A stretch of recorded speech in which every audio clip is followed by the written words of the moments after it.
Hassan Sheikh Mohamud is Somalia's new president. Somalia's international partners and allies have hailed the election process on Sunday, calling it peaceful. But before we unpack the next 4 years, let's take a closer look at who will lead the Horn of Africa nation for the next 4 years. Mohamud served his first term as Somalia's president between 2012 and 2017 and now made history as the first president to be elected twice. He's known for his work as a civic leader and his love for education as one of the founders of Mogadishu's Samad University. The president is the leader of the ruling Union for Peace and Development Party. He won by 214 votes in a landslide victory against former President Mohamed Abdullahi Farmajo after a marathon poll involving 36 candidates that was broadcast live on state television. He was sworn in shortly after the votes were counted. Joining us now to look ahead to the next 4 years is Dr. Ali Said Faqi, who is a sitting member of Parliament.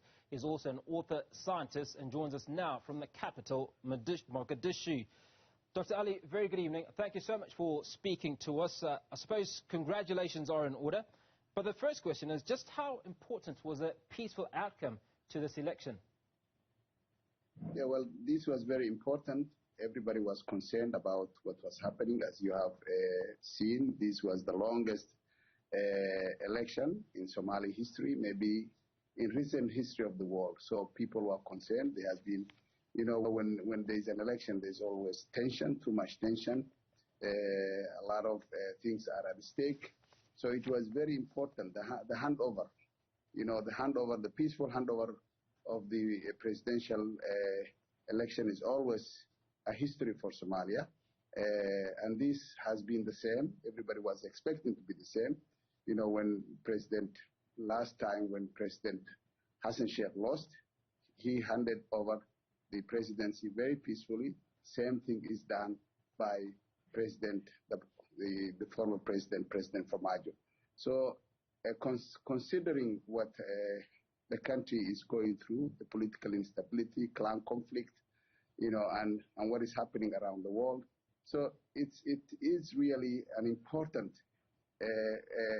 phase of the history of Somalia that is all ended in peaceful.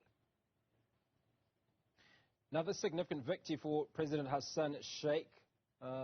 What stood him out from the other contestants? Well, as you said, first of all, there were like 39 candidates. 3 have, you know, quitted. They left before the election started, the polling started. So the 36 left. We all knew that there were going to be 4 major, you know, candidates that will appear in the second round.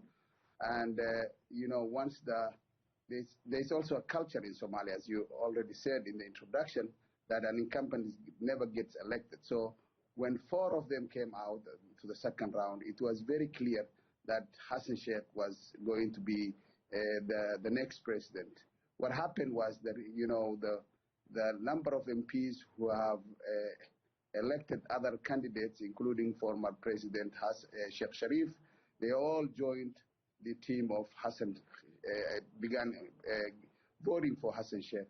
And then he became the leader, he became leading the second round, and then it was clear that he was going to be the winner because an incumbent in the history of Somalia has never been re-elected. Dr. Ali, there was excitement on the streets of Mogadishu following his victory, but with that excitement comes obviously a lot of expectations, particularly from the unemployed youth that we see on the streets of Mogadishu. What are the president's top priorities as he takes office? Well, he has put a plan of 100 days of plan. He will be focusing practically on security, economic development, and, you know, engagement of the region. So he has really a difficult task, as you said, ahead of him. There are a lot of challenges, including unemployment. You know, Somalia is in a very difficult situation.